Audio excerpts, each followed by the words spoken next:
Meus queridos irmãos, graça, misericórdia e paz do Senhor Jesus. Nós vamos aqui dando continuidade ao estudo da oração modelo, ou como é conhecida por alguns, a oração do Pai Nosso.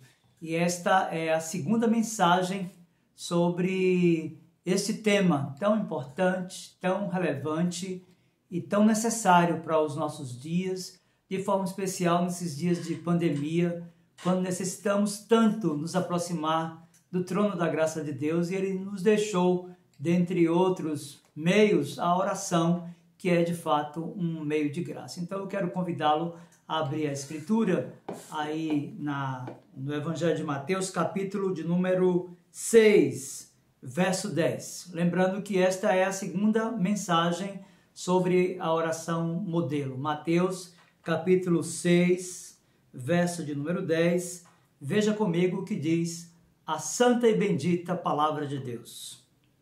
Venha o teu reino, faça-se a tua vontade, assim na terra como no céu. Eu quero convidar você para um momento de oração. Feche seus olhos, curve a sua fronte e ore ao Senhor comigo.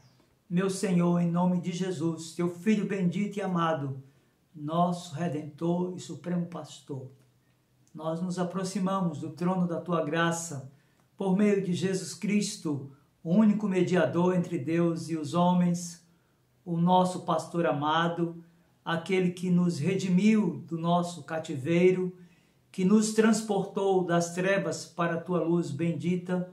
É por Ele, por seu sacrifício e méritos, que nos aproximamos de Ti nesta hora, para te suplicar que ensine-nos a tua palavra, de forma especial a porção lida seja um instrumento teu para o crescimento do teu povo, para a edificação e fortalecimento do teu povo e para o alcance dos teus eleitos, Senhor. Que eles sejam também despertados em seus sentidos, tenham consciência de pecados e clamem por socorro a ti. Que se eu faça tudo isso para a glória, honra e louvor de Jesus, por quem oramos. Amém. Meus irmãos, esta é a segunda mensagem cuja abordagem textual é a chamada oração modelo. Na mensagem anterior, nós aprendemos, através do texto imediatamente precedente, lições importantíssimas, e para iniciar esta segunda abordagem à oração modelo, eu quero lembrar para você, primeiro, que esta é uma oração modelo com princípios a serem observados. É um roteiro e não uma fórmula mágica a ser repetida. Nós falamos isso no final da última mensagem. Segundo, nós devemos santificar o nome de Deus através desta oração. E santificar, eu lembro a você, é tratar com reverência aquilo que é sagrado. Meus queridos, o texto que é objeto da exposição desta meditação tem no seu início um pedido. Veja comigo aí, Mateus capítulo de número 6, verso 10, logo na primeira parte, o Senhor Jesus ensinou aos seus discípulos a orar pedindo: venha o teu reino. O que nós precisamos de compreender aqui é que há inicialmente a necessidade de compreender o que o nosso Senhor desejou ensinar aos discípulos através da expressão reino de Deus nesta passagem. E o reino de Deus, segundo o registro textual e aquilo que nos ensinou William Hendrickson no comentário desta passagem, indica inicialmente o governo ou a soberania reconhecida de Deus. Esse poderia ser o significado, por exemplo, em Lucas capítulo 17, verso 21, quando o evangelista registrou a seguinte verdade: o reino de Deus está dentro de vós. E é o significado de Mateus capítulo 6, verso 10, quando o Senhor Jesus ensinou a orar dizendo: venha o teu reino, seja feita a tua vontade. Mas, em segundo lugar, o reino de Deus, como no registro de Mateus capítulo 6, verso 10, pode indicar a completa salvação, isto é, todas as bênçãos espirituais e materiais, ou seja, bênçãos para a alma e para o corpo, que resultam quando Deus é o Rei em nosso coração, reconhecido e obedecido como tal. Mas em terceiro lugar, o reino de Deus aqui, conforme Mateus capítulo 6, verso 10, pode indicar a igreja, a comunidade de homens e mulheres cujos corações Deus é conhecido como Rei. Reino de Deus e igreja, quando usados nesse sentido, são quase equivalentes entre si. Este é o significado de Mateus, capítulo de número 16, verso 18 ao 19, quando o Senhor Jesus ensinou, por exemplo, aos seus discípulos, lhes dizendo: e sobre esta rocha edificarei a minha igreja, eu te darei as chaves do reino dos céus. Mas, em quarto lugar, meu querido irmão e amigo, a ideia de reino aqui pode sinalizar também o reino redimido, ou seja, o novo céu e a nova terra, com toda a sua glória. Algo ainda futuro ou escatológico. Seria a realização final do poder salvífico de Deus. Assim, em Mateus capítulo 25, verso 34, o Senhor Jesus falou aos discípulos que eles herdariam um reino preparado para eles. Deve-se compreender, então, diante dessas definições de reino apresentadas até aqui, que quando suplicamos a Deus que venha o seu reino, primeiro, estamos orando para que o reino da graça de Deus tenha livre curso neste mundo e que Deus seja glorificado. Além disso, meu querido irmão e amigo, estamos orando para que o reino de Satanás na terra seja destruído. E mais, estamos orando para que o reino da graça faça com que aqueles de nós que somos crentes sejamos os que são fortalecidos e estabelecidos aqui na terra. Mas em segundo lugar, nós estamos orando para que a segunda vinda e aparecimento do nosso Senhor Jesus Cristo seja apressada. Devemos orar seriamente para que isso aconteça no tempo de Deus e que nós estejamos prontos para esta vida, disse Leonard Horn, comentando esta passagem. Meus queridos, de fato, o Senhor Jesus chama a atenção dos seus discípulos e diz para eles que eles deveriam orar, dizendo: venha o teu reino. Meus irmãos, a pergunta 191 do Catecismo Maior de Westminster lança luz acerca da interpretação desta segunda lição ou segunda sentença da oração modelo ou da oração do Pai Nosso. Veja, a pergunta 171 do Catecismo Maior, 191 do Catecismo Maior, é a seguinte: o que pedimos na segunda petição? Veja bem qual é a resposta.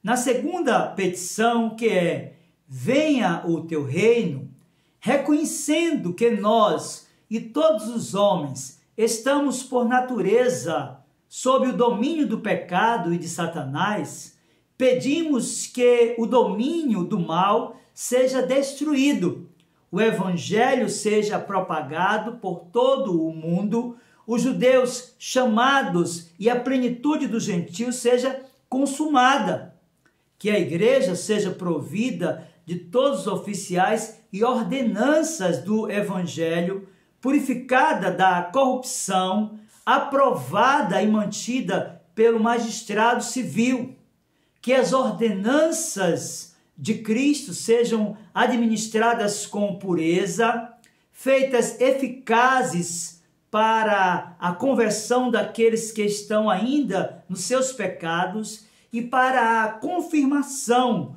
conforto e edificação dos que estão já convertidos. Que Cristo reine nos nossos corações aqui e apresse o tempo de sua segunda vinda e de reinarmos nós com ele para sempre. Que ele apraza exercer o reino de seu poder em todo o mundo, de modo que melhor contribua para esses fins. Meus queridos, eu acho que nós já podemos compreender um pouco do que é que o Senhor Jesus estava falando quando ele ensinou aos discípulos a orar dizendo: venha o teu reino. Meus irmãos, Johannes Gerhard Voss destaca as três formas ou fases de Cristo ou do reino de Cristo e as apresenta da seguinte forma. Primeiro, ele diz que o presente reino espiritual de Cristo no coração do seu povo, chamado de reino da graça, é o que ele está ensinando aqui. Segundo, que o eterno reino em glória de Cristo, que começará na sua segunda vinda, chamado de reino de glória, é o que o Senhor Jesus está ensinando aqui. Terceiro, o reino do poder de Cristo, o mundo, pelo qual ele tem, no tempo presente, todo o poder no céu e na terra, mesmo a despeito de seus inimigos. Então nós olhamos para esta passagem, Mateus capítulo 6, verso de número 10, e compreendida então as questões anexas ao pedido venha o teu reino, você vai perceber comigo agora que a sequência do texto nos traz uma outra petição. O Senhor Jesus também ensinou aos discípulos a orar dizendo: faça-se a tua vontade, assim na terra como no céu. Muito bem.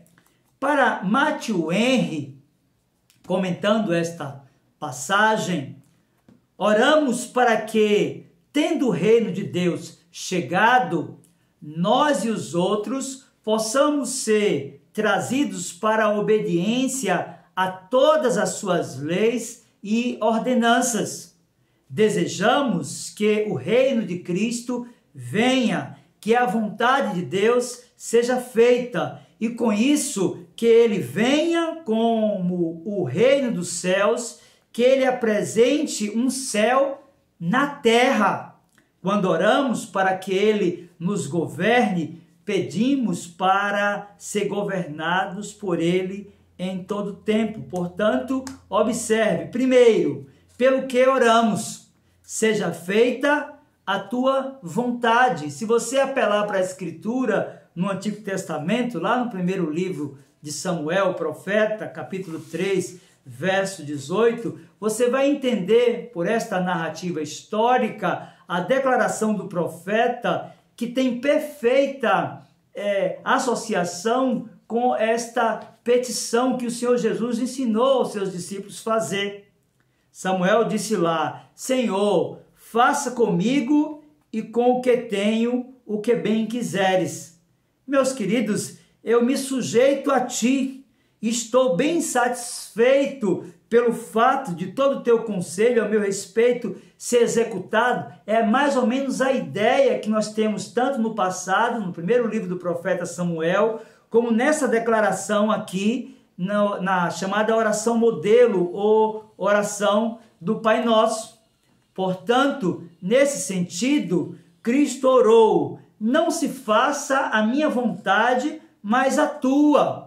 Portanto, nesse sentido, ele ensinou aos discípulos a orar, pedindo capacitação para fazer o que agrada a Deus e não a nós mesmos.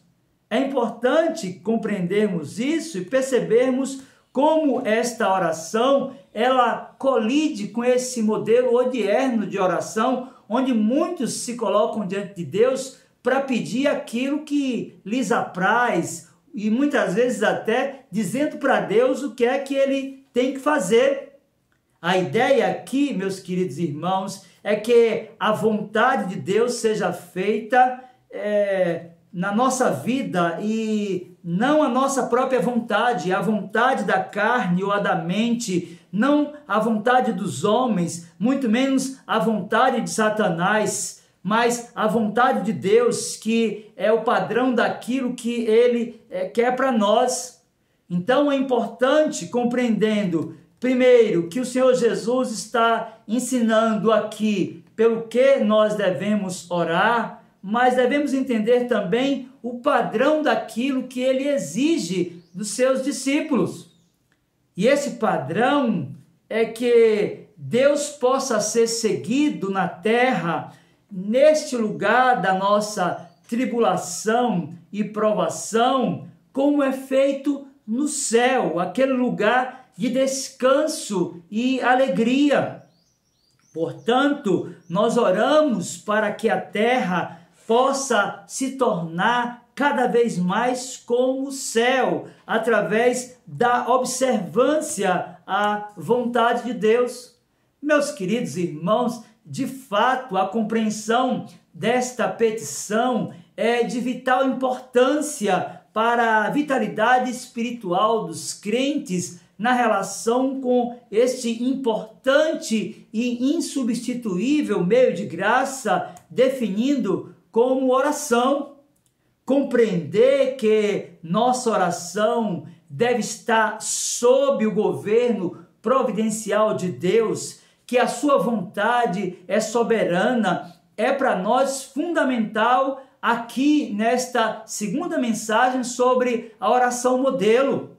Este ensino do mestre, meus queridos irmãos, aqui em Mateus capítulo 6, verso de número 10, foi ratificado posteriormente no seu ministério e também registrado por Marcos no seu evangelho, capítulo 14, versos 35 e 36, veja o que diz a Escritura. Marcos 14, versos 35 e 36, diz assim: E adiantando-se um pouco, prostrou-se em terra e orava para que, se possível, lhe fosse poupada aquela hora, e dizia: Abba, Pai, tudo te é possível, passa de mim este cálice, contudo não seja o que eu quero, e sim o que tu queres. Meus queridos irmãos, compreender que a nossa oração deve estar sob o governo providencial de Deus,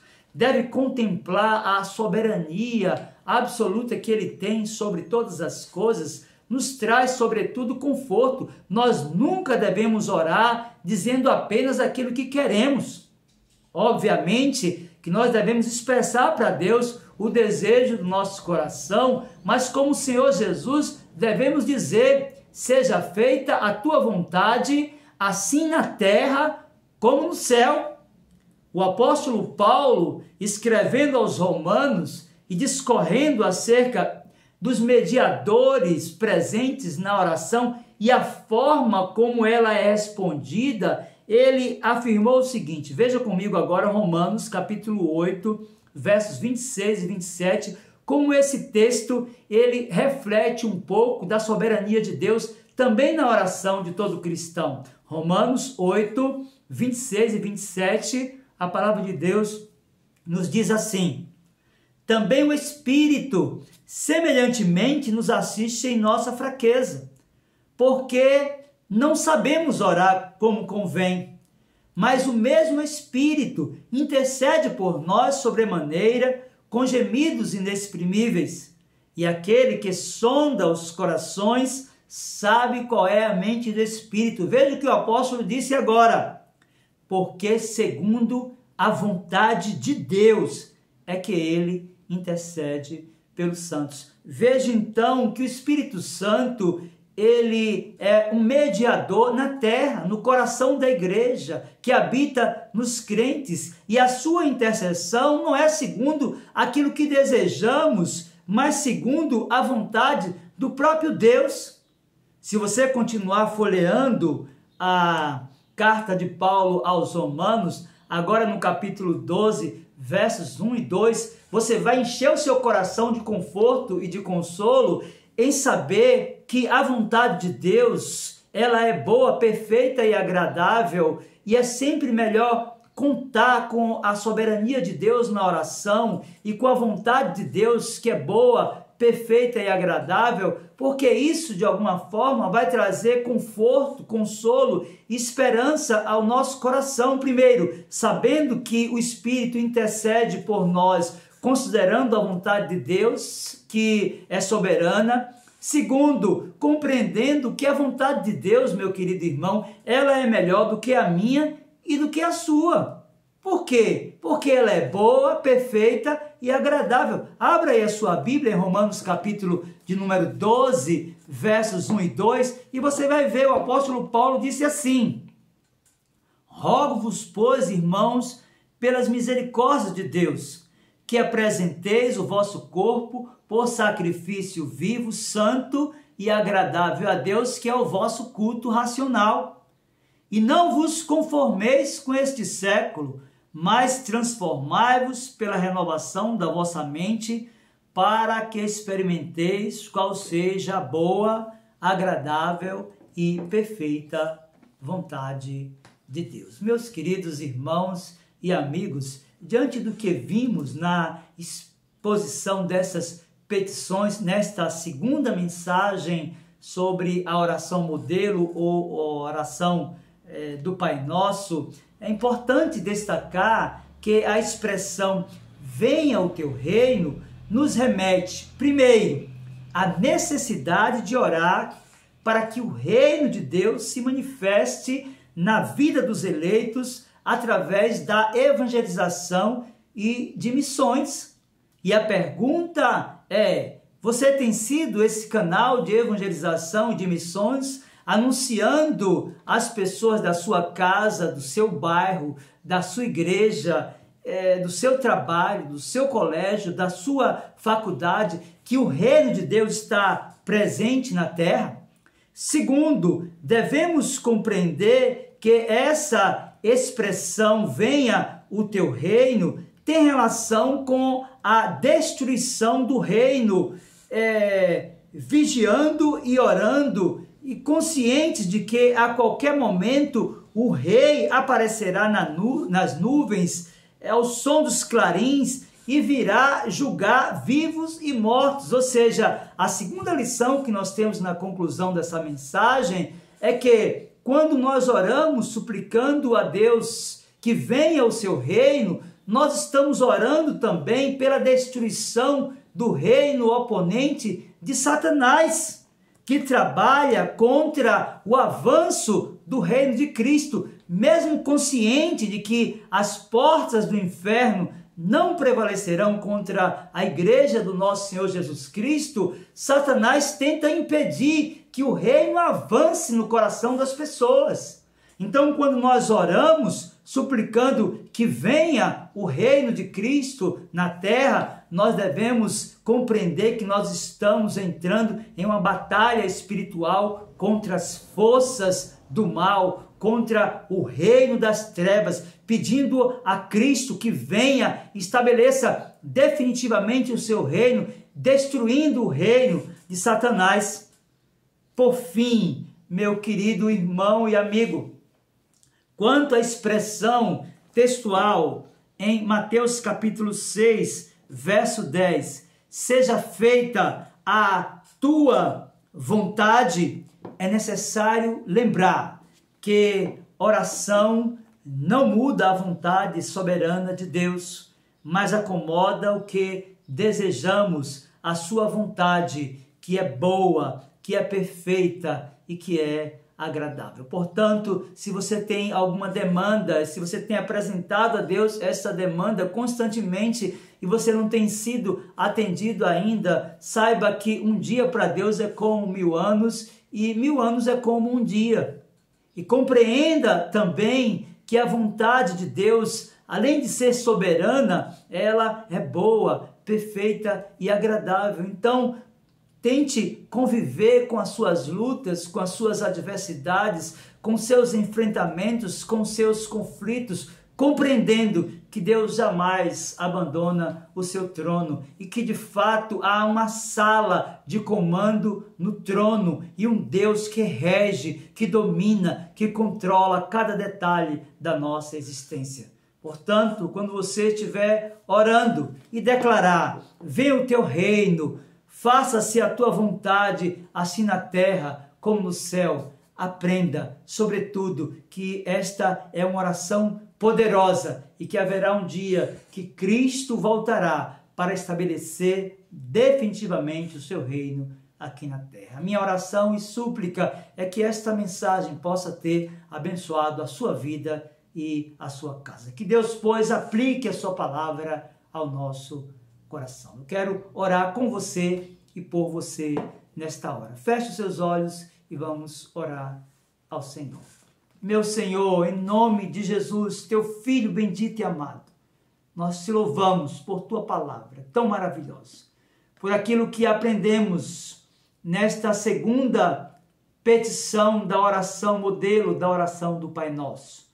Queremos te pedir, meu Senhor, que tudo quanto aprendemos nesta lição seja aplicado ao coração do teu povo, que haja crescimento, edificação, santificação, para que Cristo, nosso Redentor e Supremo Pastor, seja honrado e glorificado. Em nome dele nós oramos. Amém. Deus, pois, abençoe a sua vida, meu querido, minha querida, no nome bendito e poderoso do Senhor Jesus.